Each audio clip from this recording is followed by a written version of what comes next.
begitu nggak cocok dengan Indonesia, belajarnya ala Mesir, langsung menganggap bahwa Ikhwanul Muslimin adalah yang paling benar, padahal Ikhwanul Muslimin di Mesir gagal, dibawa ke sini produk gagal.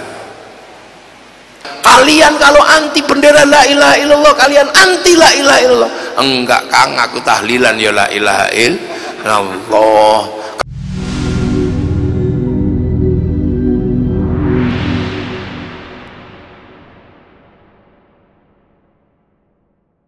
Mboten kok kiai, tapi wong jenenge kiai ya kudu siap, karena kiai niku kadang menjadi kiai haji, tapi kadang di tempat lain kiai itu juga ada kebo Kiai Slamet,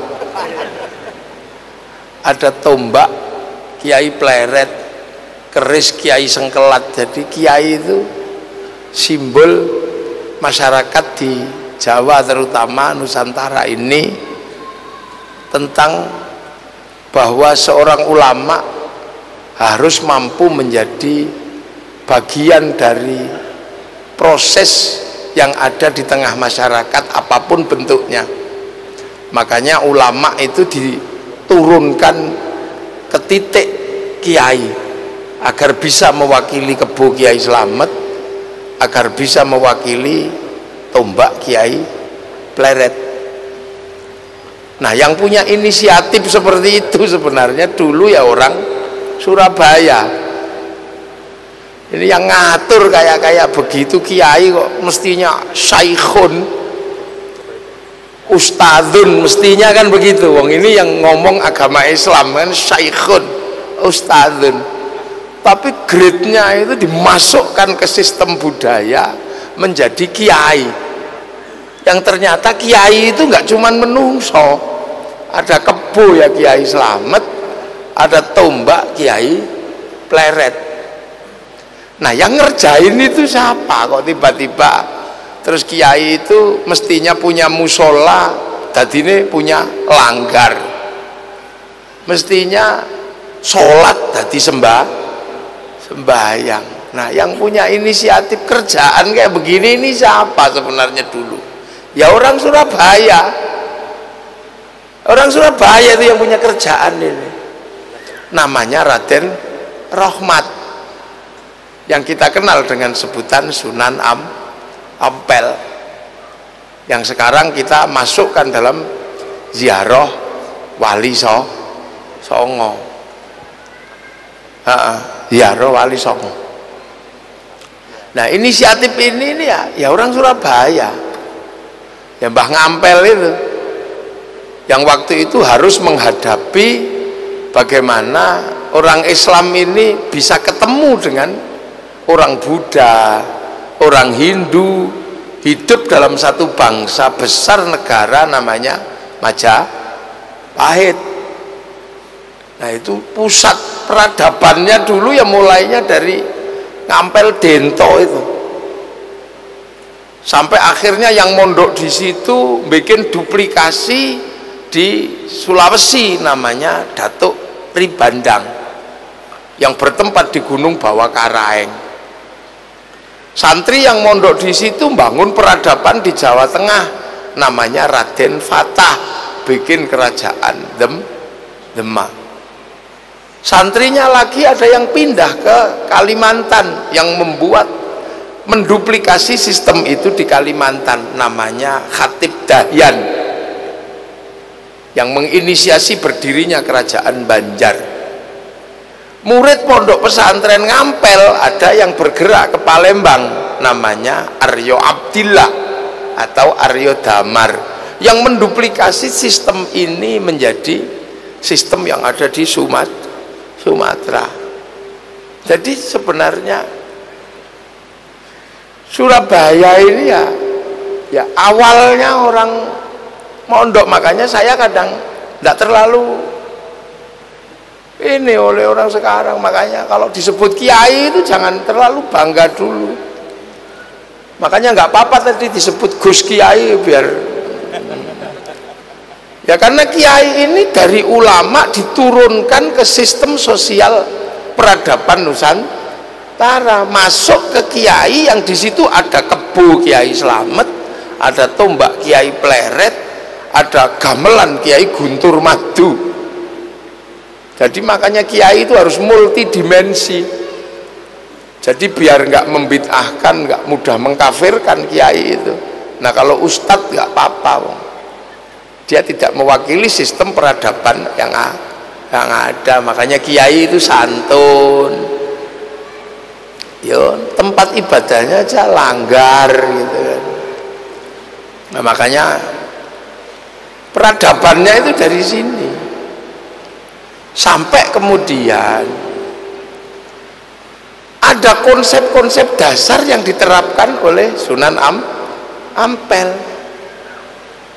Prinsip dasarnya adalah prinsip dasar bagaimana Islam ini bisa bertemu dengan yang namanya Bhinneka Tunggal Ika. Karena sebelum Islam datang, bangsa ini sudah punya namanya Bhinneka Tunggal Ika. Berbeda-beda tapi tetap satu. Nah itu. Ya untungnya gitu kan. Untungnya sebenarnya yang paling beruntung itu yang bawa Islam ke sini itu para wali. Yang sekarang banyak digugat orang ini loh. Karena kan yang ke Afrika itu sahabat, ada sahabat Salman Al-Farisi. Yang ke Cina itu sahabat ini siapa? Sa'ad bin Abi Waqqas, itu pedagang. Yang ke Eropa bawa Islam ekstrim itu, panglima perang, namanya Tariq bin Ziyad. Tapi yang kesini ini kok wali gitu. Nah itu yang sekarang oleh anak-anak yang sudah sekolah kadang mosok buktinya apa wali itu. Nah itu menunjukkan dia sebenarnya nggak sekolah. Makanya kalau di sini menggugat wali itu sebenarnya nggak sekolah. Karena apa? Kalau anak sekolahan pasti tahu. Kalau di sini ya harus wali yang datang. Kalau yang datang pedagang nggak bisa. Mengislamkan Indonesia, Nusantara, terutama Jawa kok pedagang mustahil bagi sejak mustahil pedagang. Karena di sini dulu Hindu itu yang boleh ngomong agama itu kasta tertinggi namanya Brahmana. Hanya Brahmana yang boleh ngomong agama. Kasta kesatria, raja, nggak boleh ngomong agama. Wong raja kok ngomong agama, ngurus dunia aja. Di bawahnya ada wesya, pegawai juga nggak boleh ngomong agama. Di bawahnya lagi ada sudra, petani pedagang kok ngomong agama, nggak boleh. Nah pedagang itu sudra. Makanya orang-orang sudra nggak boleh ngomong agama.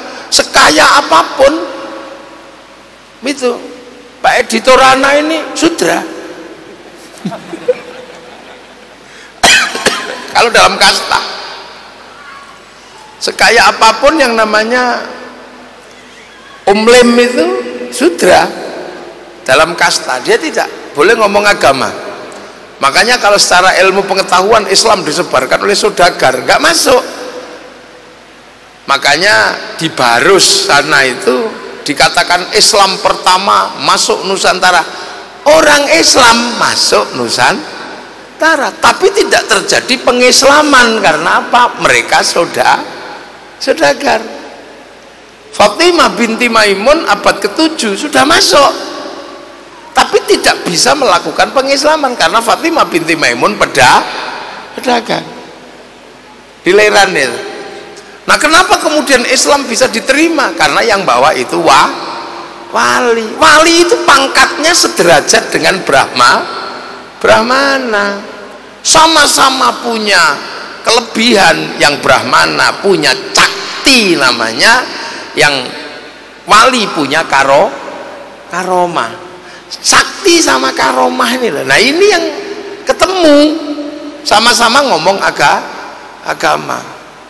Makanya dalam cerita kewalian itu cerita tentang kesaktian itu. Nah, ilmu pengetahuan baru kadang bertanya, lah terus apa wali itu tidak mengajari pertanian? Orang Jawa kok diajari pertanian, ngulangi bebek ngelangi. Orang pertanian kita itu udah sangat maju waktu itu, peradaban kita majunya luar biasa. Kenapa tidak ada cerita tentang membangun pasukan perang? Pasukan perang Majapahit itu pasukan multinasional, sisa-sisa pasukan Singasari. Sementara pasukan Singasari mampu menaklukkan Mongolia. Mongolia itu menaklukkan Arab, menaklukkan Cina, menaklukkan Eropa. Semua tunduk sama Mongolia. Masuk ke sini habis sama pasukan Kertanegara.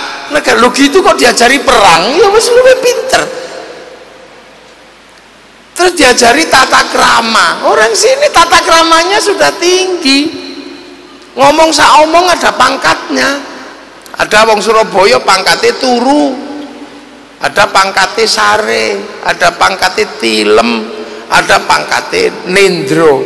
Tapi turun juga ada, micek ngono ya ada, bangkong ada, mangan naik dikit nedo dahar, ngisor badok ngono. Itu artinya struktur kita udah kuat. Nah, yang harus dipertemukan apa? Cakti ini loh sama karoma. Makanya pertemuan antara Brahmana dan wali itu ceritanya tentang kesaktian. Karena yang lain sudah selesai. Peradaban Nusantara ini sudah peradaban yang sangat maju. Makanya saya nggak perlu lagi ngomongin peradaban karena wis maju sudah. Loh, cerita apa yang kita tidak punya? Kalau orang Eropa berbangga diri dengan kisah cintanya Romeo Juliet, orang Cina berbangga punya cerita sampai Engtai, orang Arab punya kebanggaan dengan Kais dan Laila, kita juga punya ande-ande lumut punya. Mereka berbangga dengan kisah ibu tiri yang kejam dalam kisah Cinderella, kita punya bawang putih, bawang merah. Sana punya kebanggaan dengan kisah manusia kuat namanya Samson, kita punya Bandung Bondo, Joko Tole kita punya. Sana punya binatang bisa ngomong namanya kura-kura ninja, kita juga punya kancil nyolong timun apa ya? Artinya selesai sudah.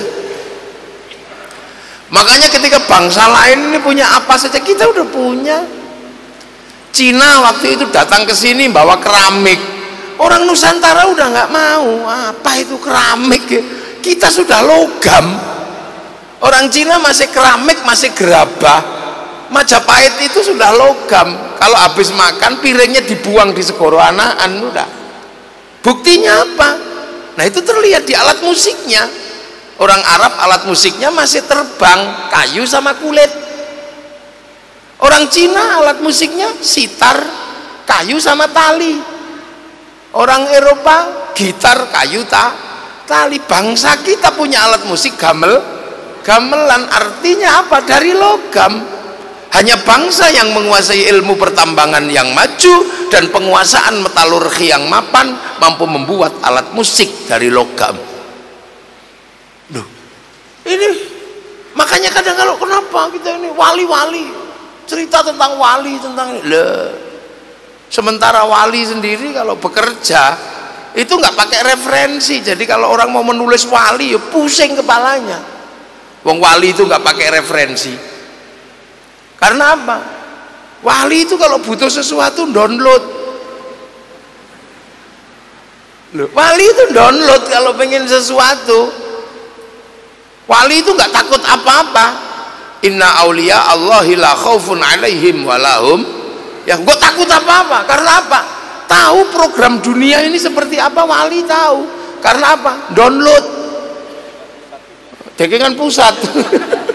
Wali. Qalu rabbuna Allah tsumma istaqamu tatanazzalu alaihimul malaikah alla takhafu wala tahzanu. Wali itu kalau pengen sesuatu langsung download ke cloud-nya Allah, ke hard disk besarnya Allah. Tuh. Allah ini dunia ini ada harddisknya, ada pusat datanya di mana? Di langit sana. Waktu Rasulullah Isra Mi'raj dinaikkan, ditunjukin ini loh, program dunia ini, jatuh daunnya kapan, semut berapa, ada di cloudnya itu, di pusat data itu, namanya Lauhil Mahfuz. Itu kan pusat data. Orang Yahudi Nasrani menyebutnya tabut Sulaiman, orang Yunani menyebut kotak Pandora. Nah kalau orang Jepang kantong Doraemon. Nah itu pusat datanya di situ. Sama dengan kehidupan kita hari ini ditentukan oleh pusat data di satelit sana. Datanya di situ semua. Pengetahuan orang di sini sekarang ada di langit sana, di hard disk besar, di satelit sana, punyanya provider, punyanya Google. Kita bisa mengakses itu karena kita punya kartu handphone. Tinggal download aja, yang penting punya kuota, punya paketan. Kita bisa kirim gambar, kirim apa aja, dan seluruh yang dilakukan oleh handphone dicatat oleh provider. Gitu, catat, dia bayar, jejak digitalnya ada, tinggal di print out. Terus kita bisa paket browsing apa, yang penting punya paketan. Kalau nggak punya paketan ya cari wifi gratisan ke warung.co.id, enggak, terus share it gitu. Sama manusia juga punya nyawa itu didaftarkan dulu di Lauhil Mahfuz. Alastu birabbikum, kamu lupa nggak kalau aku ini Tuhanmu? Qalu bala syahidna, ya Allah, aku tahu engkau adalah Allah. Fanfukhur ruh, maka dikirim ke dunia, terus dikasih paketan, nyawanya sekian, rezekinya sekian, paket datanya sekian. Nanti kalau paket datanya nyawanya habis, ya kik, gitu sudah mati. La yastakhiruna sa'ata wa la yastaqdimun. Makanya apapun yang dilakukan nyawa itu dicatat oleh cloud, oleh harddisk besar di pusat data sana. Sampai ngerasani orang sembunyi-sembunyi ya ketahuan, terhubung dengan sana. Kalau mau dimatiin, malaikat tinggal di Sherlock aja, klik, mati di GPS itu. Nah kita kan juga sering kirim doa, kita pengen tahu apa, tapi paket data kita kan kecil karena kita gak pernah download. Beda dengan wali, paketannya besar karena wali selalu download. Kalau download 30 tahun, 25 tahun. Syekh Abdul Qadir itu download itu 25 tahun di padang pasir. Ya Allah, ya Allah, ya Allah, ya Allah, ya Allah.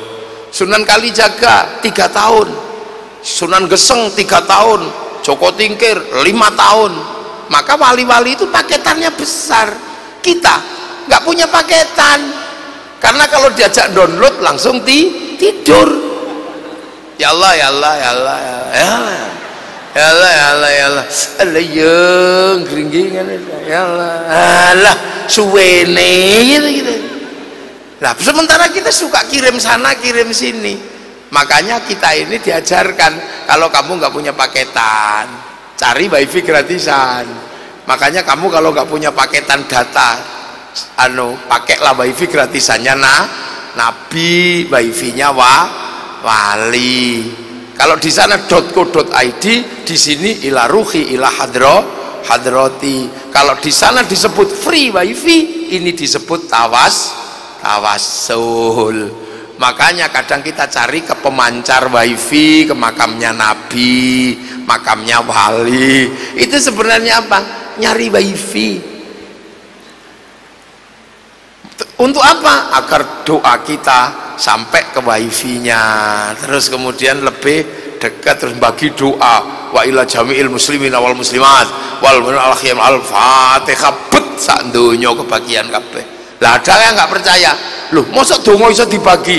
Jangankan doa, sepak bola aja bisa. Loh kita kan nggak perlu ke Qatar nonton sepak bola, satu orang aja yang nonton, habis itu sama yang nonton dinaikkan satelit, oleh satelit dibagi ke seluruh dunia, namanya siaran langsung, kebagian semua, bagiannya sama. Makanya kalau ada orang kok nggak percaya doa bisa dibagi, orang itu pasti nggak punya TV.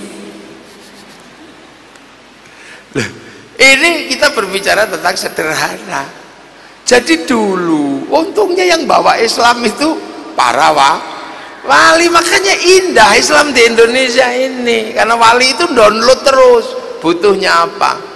Nah, salah satu yang kita nikmati sampai hari ini yang didownloadkan oleh para wali adalah kondisi plural yang ada di Indonesia.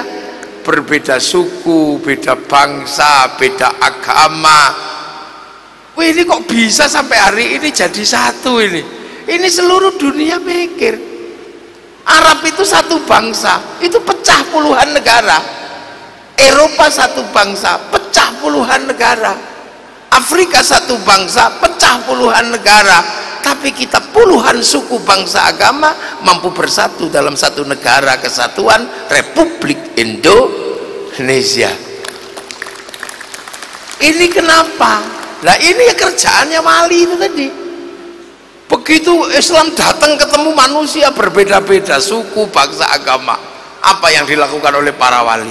Ya sudah, hiduplah bersama, saling bertanggung jawab dalam sekian perbedaan suku, bangsa, agama, tetaplah jadi satu, saling bertanggung jawablah. Konsep seperti itu sudah dicanangkan oleh Rasulullah saat Rasulullah di Mekah, di Madinah, sudah dicanangkan.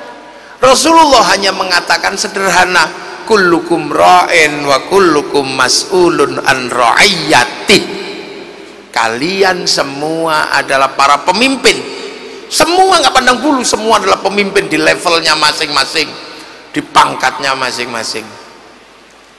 Kullukum ra'in, kalian, wa kullukum mas'ulun an ra'iyati, dan setiap dari kalian pasti ditanya apa tanggung jawab kepemimpinan kalian. Maka hidup, konsep yang dipakai adalah konsep ra'iyah. Rasulullah mengatakan kullukum ra'in wa kullukum mas'ulun an ra'iyati. Kalimat ra'iyah inilah, orang semua harus saling bertanggung jawab. Perbedaan apapun jangan melupakan tanggung jawab. Kamu beda suku, bangsa, agama, hiduplah dalam konsep ra'iyah, hidup saling bertanggung jawab. Maka ra'iyah inilah yang akhirnya diterapkan di Nusantara, yang sekarang diserap ke bahasa Indonesia menjadi rakyat. Loh, rakyat ini bahasanya Rasulullah. Indonesia bukan people. Kalau people itu vox populi, vox dei, suara mayoritas, suara Tuhan. Begitu dia mayoritas, dia menjadi diktator mayoritas. Kita juga bukan komunis. Kalau komunis itu proletar. Begitu dia banyak orang yang orang bawah memimpin, diktator proletar. Tapi kita menggunakan konsep ra'iyah, yang dalam bahasa Rasulullah ra'iyah diserap ke bahasa kita menjadi rakyat. Satu-satunya bangsa muslim dunia yang sanggup mengambil kalimat ra'iyah untuk warga bangsanya hanya muslim Indonesia. Ada. Jadi makanya Indonesia tidak mengaruh kafir, enggak. Wong ra'iyah kok mengkafirkan orang. Rakyat itu ya hiduplah berbeda-beda tapi saling tanggung jawab. Makanya karena ra'iyah ini, kalau ketemu ngumpul namanya musyarakah, hidup saling membantu, saling melindungi, saling bersekutu. Nah, itulah karena musyarakah akhirnya diserap ke bahasa Indonesia menjadi masyarakat. Nah, masyarakat itu kalau terjadi perbedaan dan perselisihan faham, wasyawirhum fil amri, dan musyawarahkanlah dalam setiap urusan. Maka kemudian kalau ada perbedaan paham dan perselisihan, lakukan dengan musyawarah. Bahasa itu diserap ke bahasa kita. Nah, karena dulu yang nata ini para wali, maka daerah para ra'iyah yang membentuk musyarakah masyarakat, yang membangun mekanisme hidup musyawarah, teritorinya karena dulu yang bangun para wali, teritorinya disebut wilayah. Makanya Indonesia ini sebutannya sampai hari ini masih wilayah negara kesatuan Republik Indonesia. Loh. Nah, hal ini dituangkan di dalam landasan negara kerakyatan bahasa Arab yang dipimpin oleh hikmah. Hikmah itu bahasa Al-Quran, ud'u ila sabili rabbika bil hikmah. Dalam permusyawaratan bahasa Al-Quran, perwakilan al-wakil bahasa Arab. Jadi nggak main-main. Negara ini melandaskan semuanya kepada sistem yang diajarkan oleh Rasulullah. Makanya pemimpin tertingginya Majelis Permusyawaratan Rakyat. Diwan itu juga bahasa Arab. Dewan Perwakilan Rakyat. Mana ada bangsa muslim dunia di luar Arab yang menyerap bahasa Arab, menyerap bahasa Al-Quran sampai di landasan membangun negaranya kalau bukan bangsa Indonesia. Jadi makanya kalau cari negara paling sunnah Indonesia. Cuman anak-anak sekarang nggak belajar, begitu nggak cocok dengan Indonesia, belajarnya ala Mesir, langsung menganggap bahwa Ikhwanul Muslimin adalah yang paling benar. Padahal Ikhwanul Muslimin di Mesir gagal, dibawa ke sini produk gagal. Langsung menduplikasi Hizbut Tahrir, produk gagalnya Taqiyuddin An-Nabhani di Timur Tengah. Di sana aja gagal, dibawa ke sini. Maka akhirnya di sini juga gagal karena kemana-mana cuman membawa bendera la ilaha illallah. Sementara Wali Songo dulu la ilaha illallah sudah tidak dijadikan bendera, tapi dijadikan zikir sehari-hari, namanya tahlilan. Makanya ketika datang, kalian kalau anti bendera la ilaha illallah, kalian anti la ilaha illallah. Enggak Kang, aku tahlilan ya la ilaha illallah. Kamu kalau anti ini, anti la ilaha illallah. Enggak, saya anti bendera PKI Palu Arit, tapi kalau kami ke sawah tetap pakai arit, pergi nukang pakai palu. Udah selesai sudah. Lah makanya gini nih, nggak jalan. Beda dengan nenek moyang kita dulu. Ketika bangsa ini ditekan oleh kekuatan Amerika sama Soviet setelah 48 Hitler jatuh, Bung Karno mengatakan aku nggak ikut Amerika, aku nggak ikut Soviet, terus non-blok. Nah, para pemikirnya jenius. Apakah kita akan, kalau non-blok, apakah kita akan berkiblat pengetahuan ke Eropa? Nggak, Bung, kita nggak mungkin berkiblat ke Eropa. Dituliskan novel Salah Asuhan. Apakah kita akan berkiblat kepada Belanda? Enggak, Bung, tenggelamnya kapal Van der Wijk. Apakah kita akan berkiblat kepada Arab? Enggak, Bung, di bawah lindungan Ka'bah. Apakah murni dibangun dengan cara Indonesia? Enggak, Siti Nurbaya. Lu hebat, nenek moyang kita dulu jago. Akhirnya jadi bangsa kita yang seperti ini, yang komplit, kompleks dan indah, semua dengan konsep ro'iyah ini jalan semua. Yang Hindu jalan dengan Hindunya, yang Islam jalan dengan Islamnya, yang ini jalan gitu dalam kehidupan ro'iyah. Makanya Islam di Indonesia itu hidup bersama masyarakat. Jadi negara nggak perlu repot-repot membiayai agama karena sudah hidup di dalam masyarakat oleh para wali. Karena kiainya ini ulamanya masuk ke sistem masyarakat, maka kemudian Islam hidup bersama masyarakat. Sholat ya hidup bersama langgarnya, hidup dengan cara masyarakatnya. Karena masyarakatnya petani, ya sholat bikin gaya seperti gaya petani. Jam 12 dipanggil sholat zuhur, kok belum datang, ya dipanggil setengah 3. Itu biasa di sini. Allahu Akbar, Allahu Akbar. Belum datang ya ditunggu. Robbana ya Robbana. Masih gak datang, capek nunggu.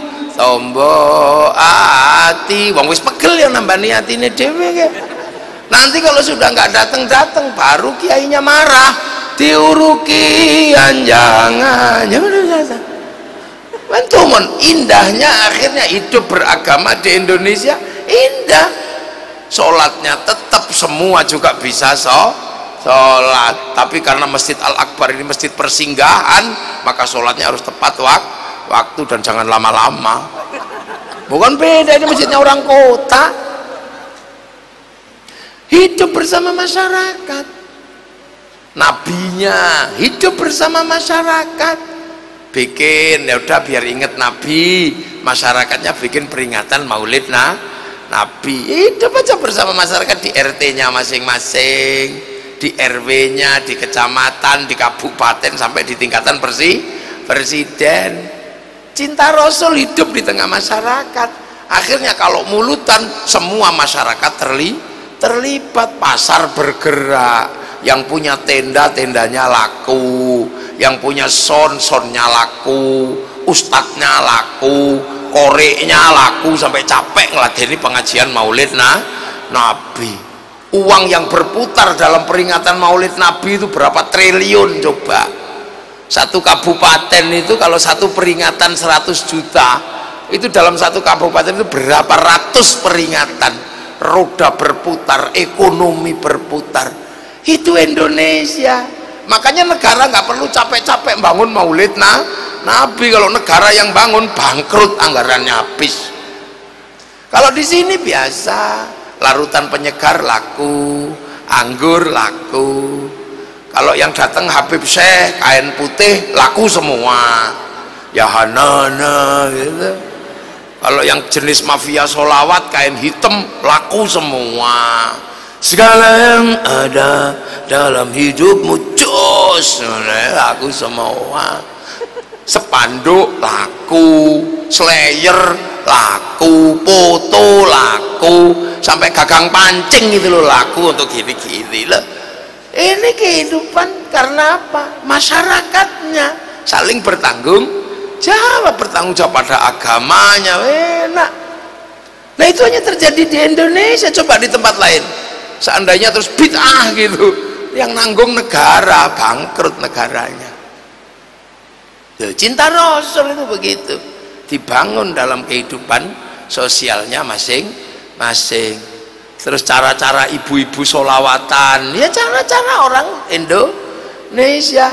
Yang santri-santri, marhaban ya nurul aini marhaban, ini yang santri. Tapi yang nggak terlalu santri ya Rasulullah salamun alaik, ini nggak santri. Yang Jawa, ya Nabi salam alaika, ya Rasul salam alaika. Anglia numpak perahu lah, komplit. Ada yang terbangan no gitu, ada yang tanakal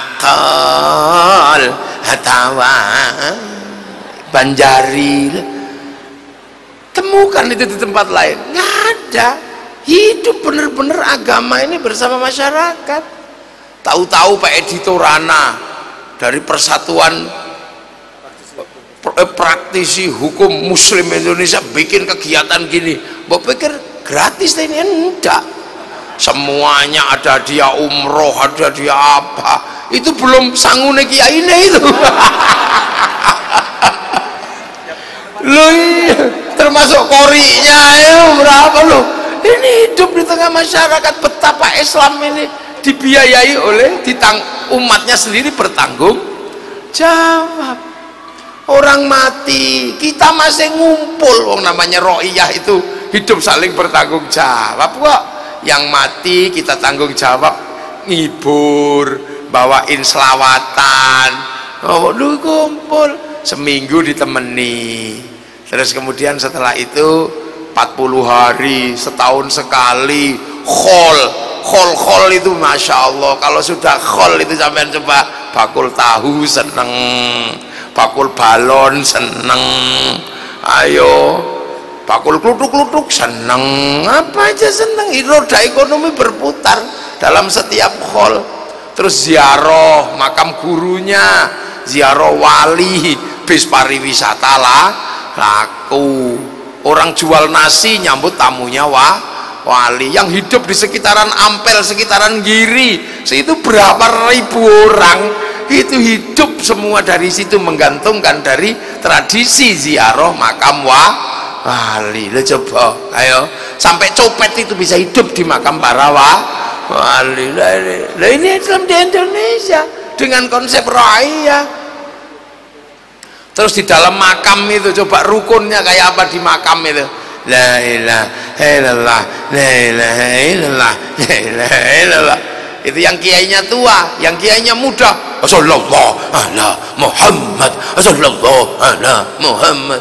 Sebelahnya belum selesai datang lagi ngawiti ingsun. Ini belum selesai datang lagi di sebelahnya. Ibadallah rijalallah aghizuna li ajlillah wa kunu aunana lillah azana qadha bi fadlillah. Sebelahnya belum selesai, sebelahnya ila kadratin nabiyil mustafa Muhammadin sallallahu alaihi Fatihah. Sebelahnya rukun tiap hari kayak gitu. Tiba-tiba ada satu orang datang ndak bawa apa-apa, dikira copet, ternyata buka jaketnya bawa speaker kecil, rombongan dari Surabaya ditunggu di bis. Ini sistem sosial yang membuat Islam itu hidup di tengah masyarakat. Lantas kemudian orang Jombang ziarah ke Surabaya, orang Surabaya ziarah ke Gresik, ziarah ke Cirebon. Setiap tempat yang diziarahi menghasilkan kerinduan dan rasa cinta. Setiap tanah-tanah yang gurunya disemayamkan menghasilkan rasa cinta. Kalau semua tempat dihasilkan dari kerinduan pada tanah di mana gurunya disemayamkan, itulah bibit cinta pada tanah air.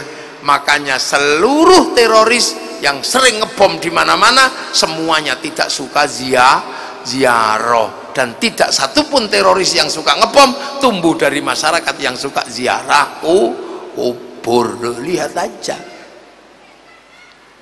Nah, Islam hidup bersama masyarakatnya. Nah, sistem peradaban yang seperti ini terjadi di Indonesia. Di Arab nggak terjadi, di Mekah.